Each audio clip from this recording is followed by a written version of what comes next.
Step away from the car, ma'am. Don't make me repeat myself. The order cracked through the chilly afternoon like a whip, scattering the last notes of a Christmas jingle floating from the grocery store doors.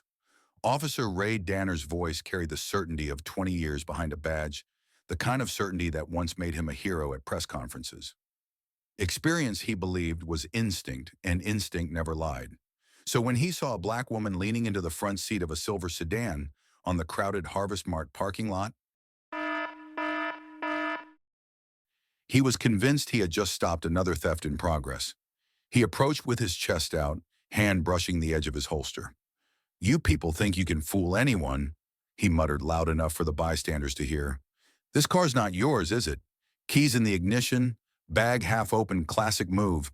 The woman straightened slowly, her hands visible, her calm defiance making the veins at his temple tighten. "Officer, this is my vehicle," she said evenly. "I dropped my wallet inside.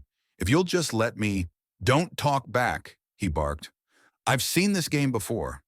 22 years on the job, I can smell a lie a mile away." The crowd began to thicken. Shoppers holding pies, an elderly couple near a cart of turkeys, the cafe owner wiping her hands on her apron, unsure whether to step in. Danner's tone rose sharper, slicing the air between them. "Hands on the hood, right now!" he shouted, gripping her arm before she could respond. Gas rippled through the line of parked cars. Somewhere, a phone camera clicked on. But the woman didn't fight. She looked him straight in the eyes, the faintest sadness flickering there. "Officer," she repeated, "you're making a serious mistake." He smirked. "Oh, I doubt that. My instincts never miss." Yet the moment stretched, uneasy and electric. The bystanders whispered. The woman stood tall, the sunlight catching the gold chain around her neck. Danner's radio crackled, but he didn't listen, too focused on proving he was right. He cuffed her wrist with a snap, metal cold against skin. "You're under arrest for attempted vehicle theft," he announced, his voice swollen with triumph. But just then the cafe owner called out, trembling, "Officer, I think you should check her ID first." Danner ignored her, already steering his suspect toward the cruiser. The woman exhaled softly and said in a tone that made the entire lot fall silent, "Perhaps you should, Sergeant. You've just arrested a state judge." And that single line, the one truth he never thought he'd hear, hung in the frosty air, shattering the illusion of his certainty. The parking lot had fallen into a stunned hush. Even the sound of a grocery cart bumping against the curb seemed too loud now. Officer Ray Danner walked the woman toward his cruiser, his posture rigid with authority. "Judge, huh?" he scoffed, shaking his head. "That's a new one. What's next? You run the White House, too." He tossed the words like gravel, not caring how many ears caught them. The woman, still calm, did not resist as he guided her toward the flashing blue lights. Her silence made him uneasy, though he didn't admit it, not even to himself. The cafe owner, Eleanor Finch, set her phone on record again, zooming in. "This isn't right," she whispered to the man beside her. "That lady comes here every Thursday. She sits by the window and reads the paper." But the man shook his head, eyes darting toward the badge glinting in the sun. "Best not get involved," he murmured. And so, once again, the bystanders did what bystanders do best: they watched. Inside the patrol car, the woman sat straight, wrists pressed together on her lap. Danner shut the door harder than he meant to and took a deep breath, trying to steady his pulse. He called in the arrest through his radio, listing the make, model, and plate number of the car. His tone was clipped, professional, everything by the book, at least on paper. Yet the doubt that flickered earlier began to tug at him. Something about her voice, her eyes, the way she never pleaded, it didn't fit the pattern he'd built his career on. But pride is louder than reason. He clenched the mic again. "Possible 1016. Female suspect in custody," he said. "Claims she's a state judge." "Yeah, right." Static crackled. The dispatcher paused, then replied, "Copy that, Officer Danner. We'll verify with records." As he waited, Danner paced beside the car, pretending to check his notes. Behind him, the crowd slowly dispersed, some pretending to scroll their phones, others whispering about lawsuits and overreach. A child asked, "Grandma, why did he arrest that lady?" The grandmother hesitated, eyes damp. "Sometimes, sweetheart," she said softly, People don't see what's right in front of them. Inside the cruiser, the woman turned toward the window. The sun had dipped low enough to gild the car hoods in gold. She could see her reflection faintly in the glass, a steady face, unbroken calm. Whatever came next, she thought, would not be about anger, but about truth. At that same moment, Eleanor pressed upload on her phone. The short clip, 31 seconds of arrogance, handcuffs, and disbelief began its journey online. It would reach the police station before Danner did, and that was the beginning of everything he could not control. By the time the cruiser reached the station, dusk had poured itself over Vermilion County like ink. The air smelled of wood smoke and wet leaves. Officer Danner parked in his usual spot beside the flagpole, stepping out with a mixture of triumph and exhaustion. "Another liar off the streets," he muttered, swinging open the back door. The woman emerged gracefully, even with the cuffs still binding her wrists. Her quiet composure unnerved him, more than shouting ever could. Inside the station, fluorescent lights hummed above the check-in desk. Sergeant Mills, the evening shift supervisor, glanced up from a stack of reports. "That your arrest, Ray?" "Yeah," Danner said, guiding the woman forward. "Caught her trying to boost a car at HarvestMart. Claims she's a state judge." Mills raised an eyebrow. "A judge?" His voice carried both surprise and warning. "You confirm ID?" "She didn't have any on her. Wallet's in the car she was stealing." "Uh-huh," Mills murmured, typing into the system. "Well, let's see what records say." As the booking process began, the woman stood silently in front of the camera, expression unreadable. When Mills asked for her name, she answered softly, "Olivia Warren." The sergeant froze mid-keystroke. The name had weight. He'd seen it on court orders, signed beneath the state seal. His gaze flicked to Danner, then back to her. "Judge Olivia Warren?" "Yes," she said, the syllables falling like stones in water. The room fell quiet except for the buzzing lights. Danner laughed dryly, trying to recover his footing. "Look, anyone can say they're a judge." But Mills had already turned the monitor around. On the screen, a photo appeared, official portrait. Black robe, calm smile. "She's telling the truth," Mills said. A slow, cold wave of silence spread through the room. Danner's mouth went dry. That can't be right." Mills stood, voice low but firm. "It's right.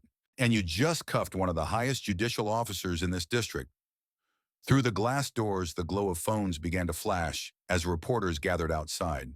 Someone had leaked the video. Danner could see the blue light of a camera lens pointed toward him, recording his stunned expression. Judge Warren lifted her chin, voice steady. "Sergeant, I'll cooperate fully, but I do expect to contact my office."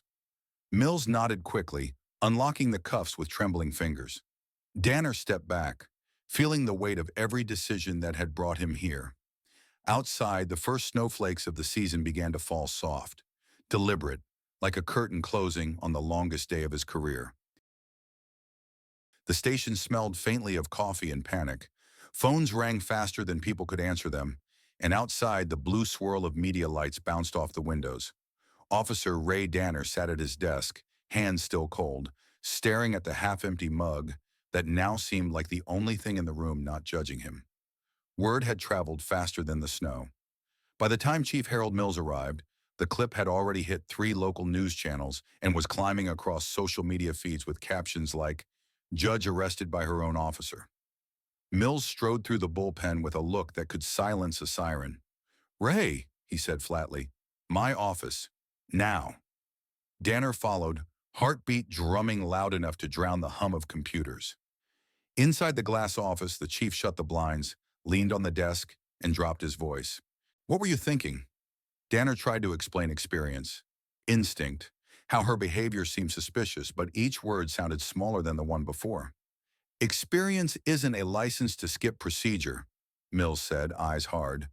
"You didn't run the plate, you didn't verify ID, you didn't even let her speak. And you did all that to a judge whose court signs your overtime slips." Danner's throat tightened. "I thought I was protecting the public." "No," Mills said quietly. "You were protecting your pride." The silence that followed pressed like snow on a roof, heavy and inescapable. Through the office blinds, they could see reporters gathering near the lobby doors. A young officer walked past whispering, "That's the guy." The words stabbed sharper than any reprimand. In another room, Judge Olivia Warren sat at a conference table, a cup of water before her, calm as if presiding over a hearing rather than sitting in the building where she'd just been booked. She wasn't raising her voice, wasn't demanding apologies, just waiting. That composure unnerved everyone who entered. When Chief Mills stepped in, he removed his cap, the gesture more human than formal. "Judge Warren," he began, "on behalf of this department, I owe you a personal apology." She studied him for a moment, then said evenly, "Chief, what matters is how you fix what allowed this to happen." Her tone was cool, controlled, carrying the same authority that once made entire courtrooms fall silent. Back in the hallway, Danner caught sight of her through the glass, a woman he'd misjudged completely. The guilt settled like frost on his skin. Outside, the crowd chanted for answers while the first headline scrolled across a reporter's phone. "From justice to judgment, how bias still rules small-town policing." By nightfall, the story had taken on a life of its own. The video, barely half a minute long, had crossed state lines. Cable stations replayed it in slow motion the moment Judge Warren turned. The flash of the cuffs, the stunned expression of the officer who had thought himself right. In Vermilion County, people watched it between football games and weather updates, some shaking their heads, some saying nothing at all. For many, the shock was not that it had happened, but that it had happened here. At Maple Brew Cafe, the usual warmth of the evening crowd was gone. The regulars, mostly retirees with steady hands and slower voices, sat around the counter watching the local news. Mrs. Finch refilled mugs out of habit, her eyes red from replaying her own video. "I wasn't trying to make trouble," she said softly to anyone listening. "I just wanted proof that I wasn't crazy." A man at the end of the counter muttered, "You did the right thing. Maybe now they'll think before they judge someone by color." His wife shushed him, glancing toward the window, as if truth itself were a dangerous thing to say aloud. Across town at the small brick courthouse, the staff in Judge Warren's chambers had gathered around her assistant's phone. "She's handling it with grace," the assistant whispered, watching her boss sit beside the chief on the news feed, accepting the department's formal apology. "She could sue the city for millions." "She won't," someone answered. "That's not who she is." Inside the police station, the mood was different, heavier, brittle. Danner sat alone in the locker room, staring at the reflection of his badge on the metal door. His reflection stared back, colder, smaller. The voices outside whispered, "Suspension, internal affairs, career's over." He told himself it wasn't about race, it was about behavior. But the truth, that unwelcome visitor, sat down beside him anyway. Every word he'd said on that parking lot was echoing online now. "You people, this car's not yours. Classic move." Each syllable stripped away the armor of experience he'd built around his conscience. From the chief's office came another voice, firm, deliberate. Mills was speaking with reporters. "No one is above accountability," he said, "not even those who enforce the law." The sentence drifted through the hallway and landed hard. Danner closed his eyes, realizing that this was no longer a misunderstanding to explain away. It was a mirror one he could not escape. Outside, snow began to gather on the police cars, soft and quiet, as if the town itself were holding its breath. The next morning, Vermilion County woke to the sound of news helicopters. From above, the town looked like a snow-glazed postcard, calm, almost innocent. But beneath the frost, the community simmered. Reporters crowded the courthouse steps, their breath visible in the cold air, as they called out questions about reform, accountability, and racial bias. Inside, the old brass clock struck 8 as Judge Olivia Warren arrived through the side entrance, escorted not by officers, but by silence. Every hallway she walked through seemed to bend around her presence. She was not there to defend herself. She was there to resume her docket because justice, she believed, could not pause for personal humiliation. Her clerks tried to convince her to take leave, to wait until the storm passed. She only replied, "If I can face the courtroom, I can face the truth." That morning, she presided over a probation hearing with the same calm tone she always carried. Yet even the defendants sensed the weight in the air. One young man whispered, "That's the judge from the video." Another corrected him softly, That's the woman who didn't lose her dignity. Across town at the precinct, Chief Mills gathered his officers. The air inside the briefing room was sharp with tension and burnt coffee. "We don't sweep this under the rug," he said. "Officer Danner is on administrative leave effective immediately. There will be an internal review of every traffic stop, every complaint, every incident report." Some officers shifted in their seats, uncomfortable, defensive. Others nodded quietly, the realization settling that the badge alone no longer protected them from scrutiny. Danner himself stood outside in the parking lot, his breath fogging the air. The department's door, once his daily threshold of pride, now looked like a wall. He watched as reporters turned their cameras toward him, microphones outstretched like bayonets. He wanted to speak, to explain, but what defense could sound right when the world had already seen the truth? He finally muttered to himself, 17 years, gone in a minute." Meanwhile, Judge Warren returned to her chambers, closing the door softly behind her. On her desk lay an envelope, no sender, just a single line handwritten. "Thank you for staying strong. You remind us what justice should look like." She exhaled, letting the moment sink in. Outside, the snow kept falling, quiet as forgiveness, covering the town that was finally beginning to look at itself. "Tell me, Chief, how does it feel when justice is the one in handcuffs?" The question came from a reporter's microphone shoved inches from Chief Mill's face as he stepped out of City Hall. Flashbulbs burst like tiny explosions against the morning snow. Around them, a crowd of protesters chanted in rhythmic defiance, their signs bright against the gray. "End racial profiling. Justice for Judge Warren." The story had grown bigger than Vermilion County. Cable vans now lined the courthouse square, and national anchors had descended on the sleepy Midwestern town that suddenly stood as America's latest mirror.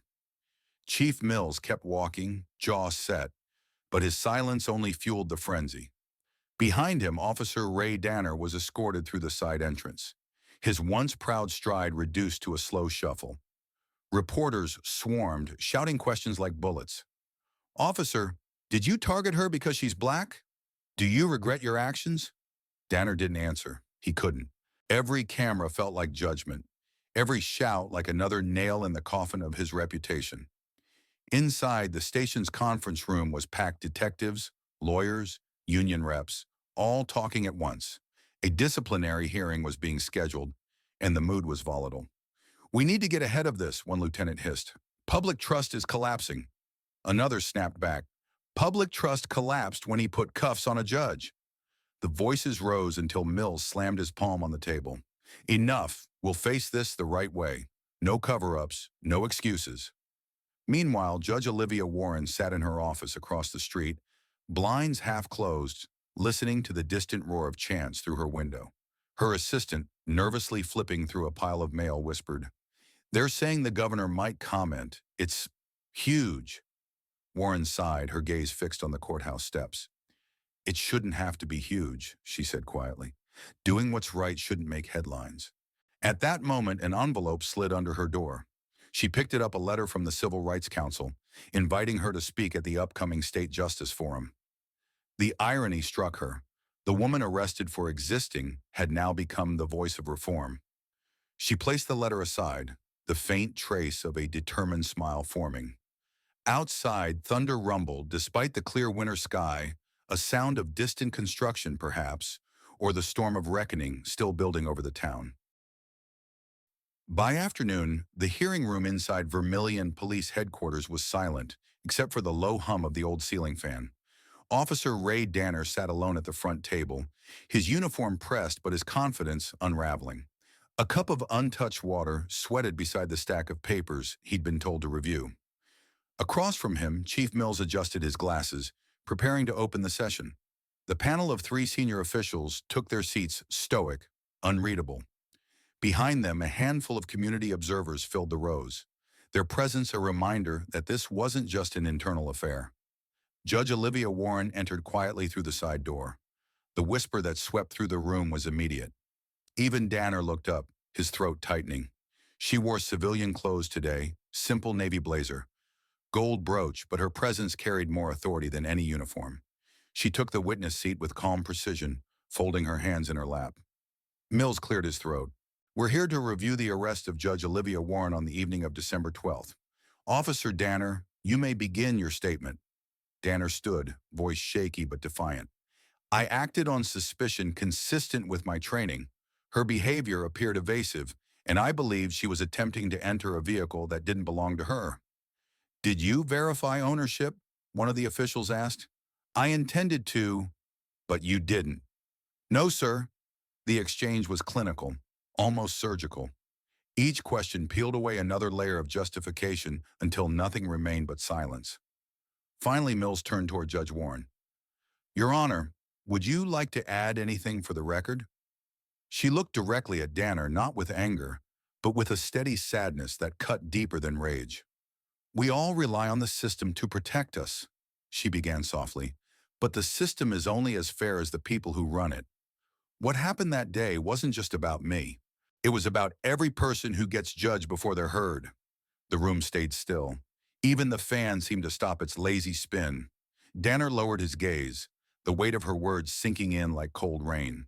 For the first time, he saw not a headline, not a scandal, but the human cost of his certainty. Outside, the crowd chanted her name as the doors opened, their voices carrying through the hallway like a verdict.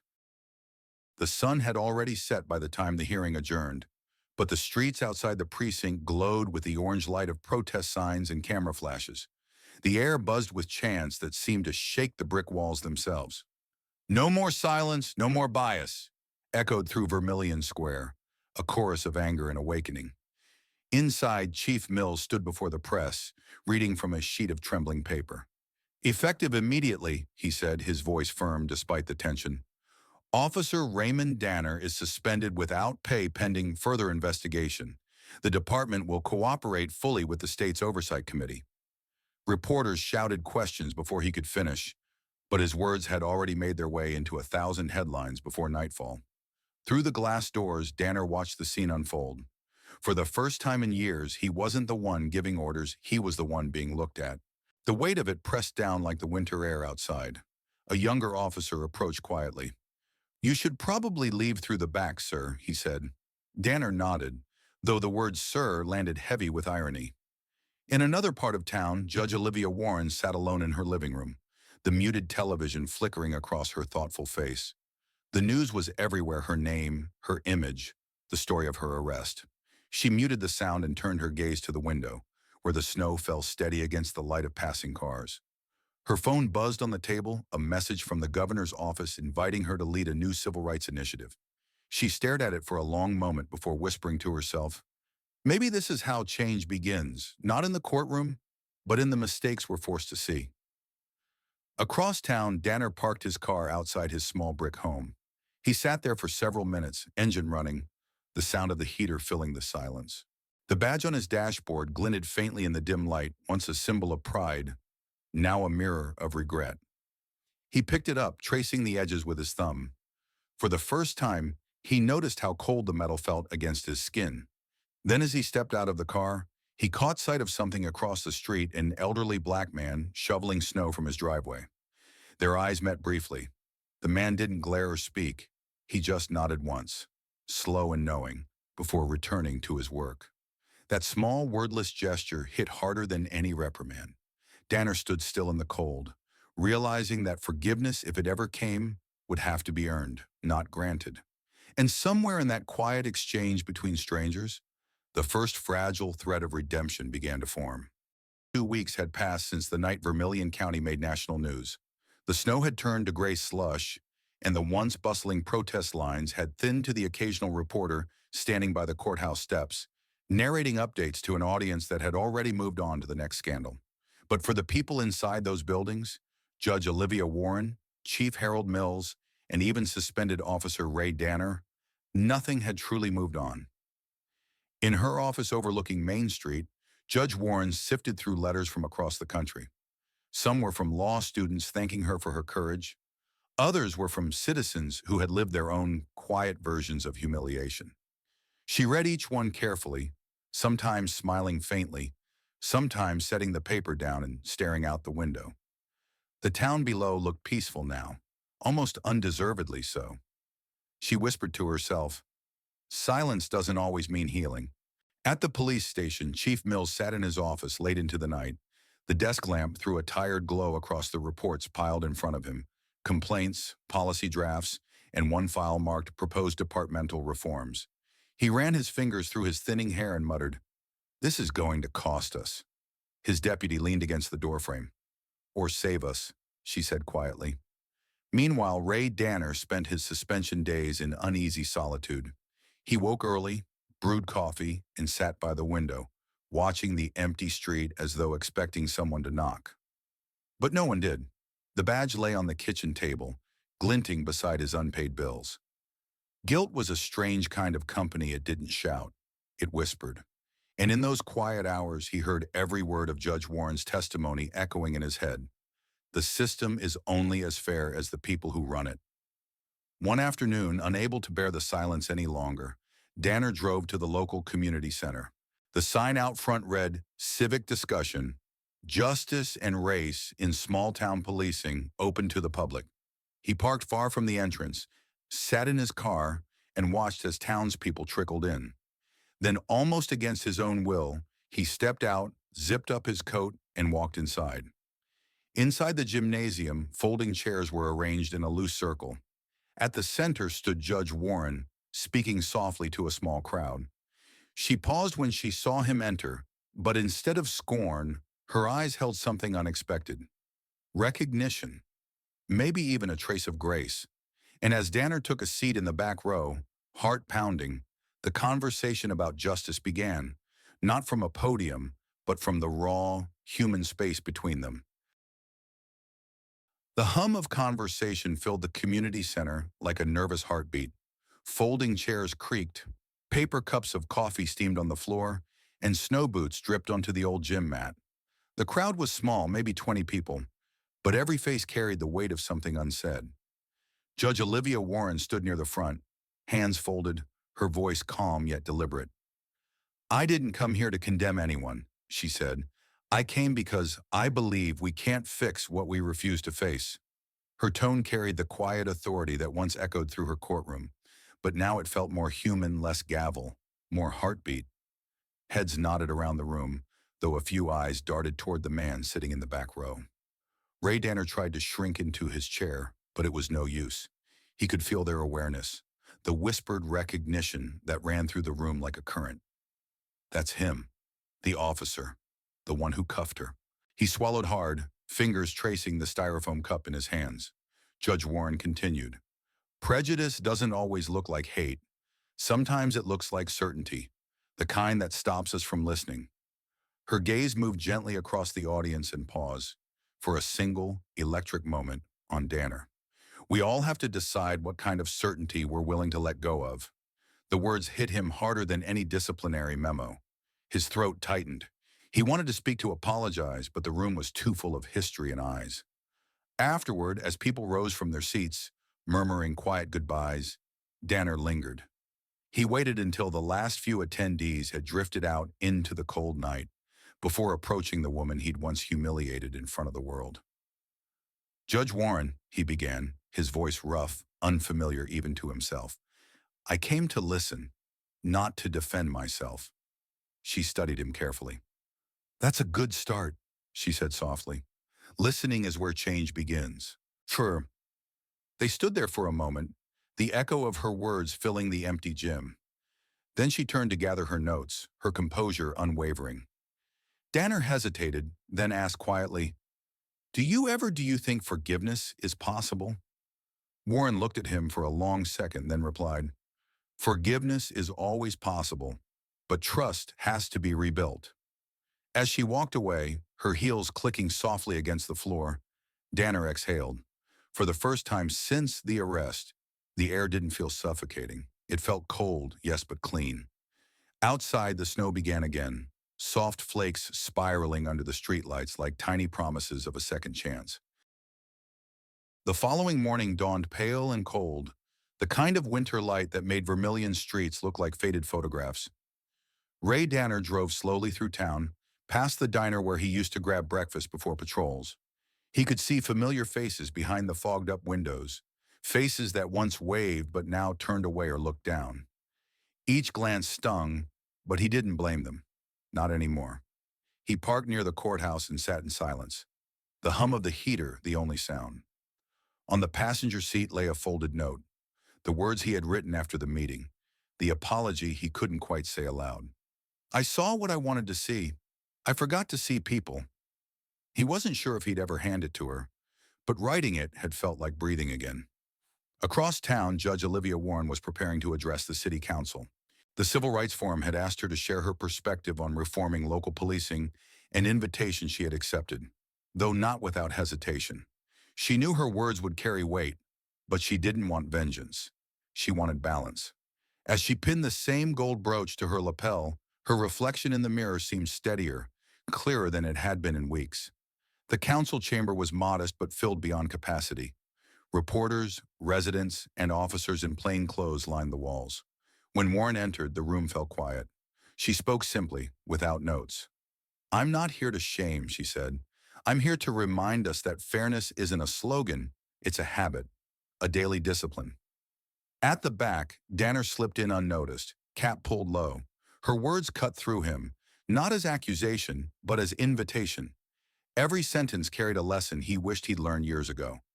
And when she said, change doesn't start with policy, it starts with courage, he found himself nodding. When the session ended, he didn't approach her this time. He didn't need to. She glanced his way just before stepping out, and that small acknowledgement, a brief, knowing look, was enough. That night, Vermilion's town website announced a new joint committee, the Community Integrity Board, co-chaired by Chief Mills and Judge Warren. It would review citizen complaints, promote racial sensitivity training, and advise on department transparency. The announcement barely made national headlines, but in this town, it was seismic. Outside, the snow fell again, blanketing the streets that had once echoed with protest. For the first time in months, the quiet felt earned. And somewhere in that stillness, a weary officer whispered to himself, maybe justice isn't punishment. Maybe it's learning how to see. Winter loosened its grip on Vermilion by late February.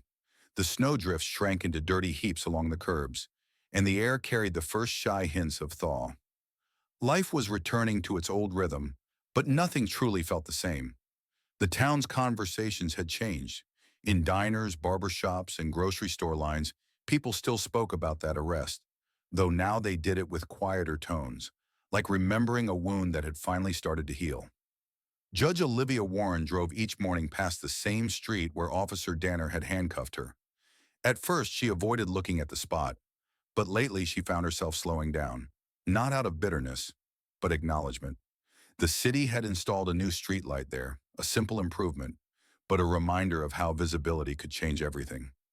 She smiled faintly at the symbolism. At the precinct, Chief Mills and the new Community Integrity Board met for the first time in a cramped meeting room that smelled of burnt coffee and fresh paper. Citizens sat alongside officers, all awkward at first, unsure whether to shake hands or fold their arms. Danner sat near the end of the table, his uniform replaced by a plain gray sweater. Suspension still hung over him, but Mills had invited him to observe. We're not here to point fingers, Mills began. We're here to figure out how to prevent the next mistake. His words echoed with exhaustion but also hope. When it came time for open discussion, an elderly woman from the South District spoke up. I used to cross the street when I saw a patrol car coming, she said quietly. Not anymore, because for the first time, I think someone might actually listen. The room fell silent. Mills nodded. That's the goal, he replied simply. Outside the station, a light rain began to fall, the first of the season. Judge Warren stepped out of her car and stood beneath the gray sky for a moment before heading inside. She wasn't there for ceremony. She came because she wanted to see if the words they'd all said could become real. When she entered the meeting room, conversations paused, but this time there was no tension, only respect. Danner stood as she approached. Judge Warren, he said softly, offering a small nod. She returned it, her tone calm but firm. Let's get to work. And for the first time since their lives collided, both were finally on the same side of the table. By the second week of March, the new training pilot took shape in the high school gym. its bleachers pulled out like red ribs and the hardwood taped into stations. One corner simulated a traffic stop with cones and a borrowed sedan. Another corner had a mock front porch with a thrift store rocker and a doorbell wired to a tinny chime. Volunteers from the neighborhood signed disclosures and slipped on name tags. Judge Olivia Warren moved between groups with a clipboard, listening more than she spoke, asking the kind of questions that made people slow down and think. Officer Ray Danner stood at the traffic stop station, paired with a retired teacher who chuckled when he messed up the first greeting. "Start with your name," she said. "People forget it when they feel afraid." He tried again, this time introducing himself first, and the retired teacher nodded like a bell had been rung correctly at last. At midday, Maple Brew Cafe delivered sandwich boxes and a giant urn of coffee that smelled like Saturday mornings. Eleanor Finch set the cups and asked someone to help pass napkins. She caught Danner's eye and gave a small smile, not forgiving and forgetting in one sweep, but offering a piece of common ground. Rachel Porter hovered near the baseline with a voice recorder, collecting patient, ordinary sentences. Her latest story ran under the headline "A Small Town Tries Listening" and included quotes from people who would never usually make the news. A barber describing how a nod can de-escalate, a church pianist explaining why eye contact matters, a teenager confessing she filmed officers because it felt safer than speaking. The afternoon module involved body cam review. The room dimmed as footage from old training clips played on a projector. Warren paused the video when a stop turned tense for no clear reason. "What else could have happened here?" she asked, before it became a command. A veteran in a ball cap said softly, "Someone could have said good afternoon." Another voice, older and careful, added, "Someone could have listened to the answer to the first question." Danner took notes like a man taking inventory after a storm, marking each small fix as if it were a nail to keep the roof on. Near the end, they ran a live scenario. A volunteer climbed into the sedan and pretended to search under the seat for a wallet. Danner approached with measured steps, introduced himself, and kept his hands visible. He asked for the person's name, then suggested running the plate together. When the volunteer offered to reach for the registration, he took a breath and said, "Thank you. Let me stand where I can see you while you do that." The line landed gently. The gym seemed to exhale as if it too had been holding its breath. After cleanup, Warren sat on the bleachers tying her scarf. Danner approached with the folded note he had rewritten 3 times. He didn't hand it over. Instead, he said, "I learned today that certainty can be a blindfold."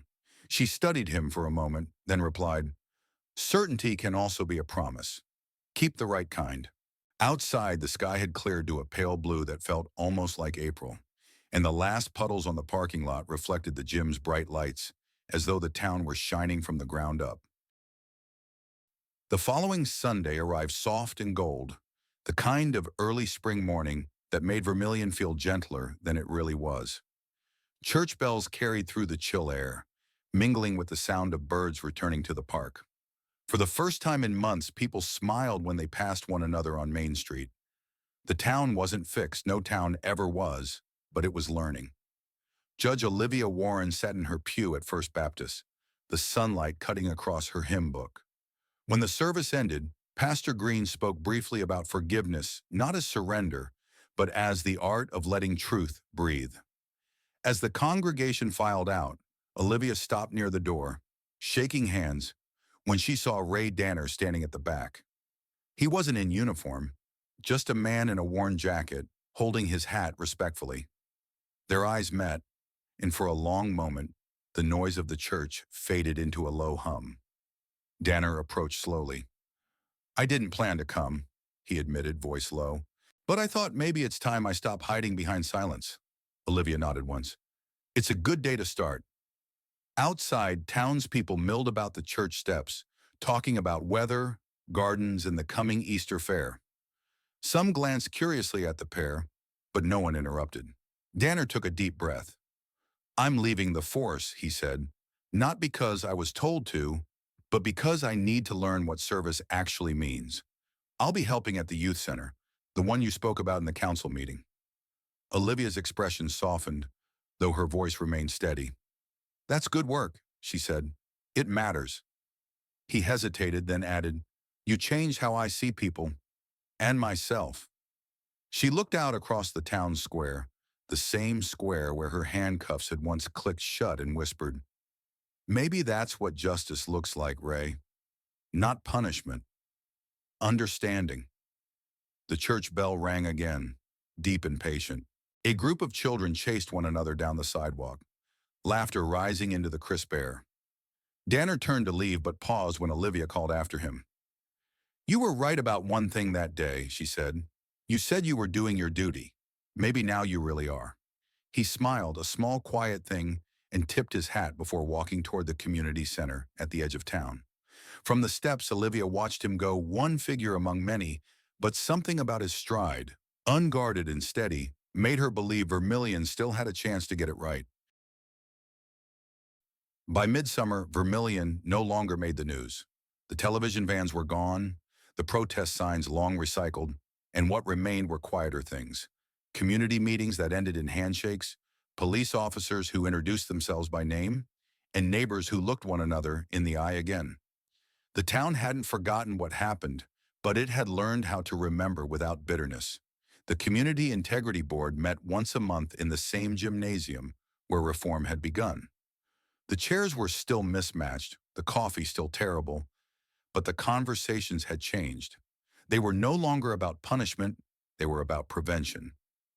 Olivia Warren always sat near the window, taking notes, listening more than speaking. She had become not only a judge but a teacher of patience. Ray Danner attended every session, now as a community liaison. His uniform days were behind him, but the discipline remained. Punctuality, directness, and an almost reverent respect for listening. Between sessions, he volunteered at the youth center, teaching teenagers how to manage conflict without letting pride take over. Sometimes they asked, "Weren't you that cop?" And he'd answer simply, "I was, and I'm trying to be better." One hot July afternoon, he found Olivia sitting alone at the courthouse steps, eating lunch from a paper bag. He joined her quietly. "You ever think about how small this town really is?" he said, gazing down Main Street where kids were selling lemonade under the flagpole. She smiled. "Small towns are honest. They don't let you hide from your mistakes." He nodded, thoughtful. "Guess that's what saved me." They sat in comfortable silence for a while, the courthouse clock ticking lazily above them. Across the square, Chief Mills exited the diner, waved, and crossed the street to join them. "Council just approved our budget for next year," he said, half grinning. "We're keeping the Integrity Board, and the training program statewide wants to copy it." Olivia's eyes widened. "You're kidding." "Nope. Looks like Vermilion might have done something right after all." Danner laughed softly. "Imagine that the place where everything went wrong becoming an example." As they watched the sun dip behind the brick rooftops, the air shimmered with the faint hum of cicadas. Justice hadn't come through grand speeches or viral headlines, it had come through effort, repetition, and the courage to face one another again. And for the first time in a long while, Vermilion felt not like a cautionary tale, but a promise quietly kept. Late August brought the town's annual summer fair, the first since the scandal that had once defined Vermilion. The square was alive again. Barbecue smoke curled into the sky, children ran between stalls clutching blue cotton candy, and a local band played old rock tunes under twinkling string lights. For the first time in years, laughter didn't sound nervous. It sounded free. Judge Olivia Warren walked through the crowd, a paper plate of pie in hand. Every few steps, someone stopped her to say, "Thank you not for being a judge, but for being a neighbor who had stayed when the world was watching." She accepted the kindnesses with a polite nod, though she still found them humbling. She never wanted fame. She wanted fairness. Across the street, Ray Danner helped set up a dunk tank to raise money for the youth center. His sleeves were rolled up, his hair damp with sweat, and for once, the badge-shaped outline on his chest was gone. "You volunteering or hiding from me?" Olivia called, her tone teasing but kind. He chuckled, turning toward her. "A little of both, Your Honor." "Olivia," she corrected gently, "we're off duty." The moment carried an easy warmth that would have been unthinkable months ago. Around them, life continued. Teenagers laughed, someone strummed a guitar, a family posed for photos under the fair lights. It was a small-town miracle, ordinary people choosing not to look away from one another anymore. Later that evening, as the fair wound down, the two found themselves sitting on a bench near the gazebo, paper cups of lemonade in hand. "You ever think about that night?" Danner asked quietly. "Not the arrest, the moment after, when it hit you what was really happening." Olivia took a slow sip, then nodded. "I think about it less now. Not because I've forgotten, but because I've seen what came from it. Sometimes pain plants better seeds than peace." He looked at her, brow furrowing slightly. "You think I've changed?" "I think you've begun," she said simply. The fair lights reflected in their cups like tiny stars. Nearby, a child's laughter drifted through the air, followed by the hum of the carousel winding down for the night. Danner leaned back, gaze fixed on the horizon. "Strange how it takes losing everything to see what matters." Olivia smiled faintly. "That's how most stories about justice end, not with applause, but with understanding." The band struck one last chord. Somewhere between the notes, the town of Vermilion exhaled, and this time, it didn't sound broken. Autumn crept quietly back into Vermilion, painting the trees golden copper. The courthouse clock, once a symbol of tension, now chimed like a steady heartbeat through the crisp air.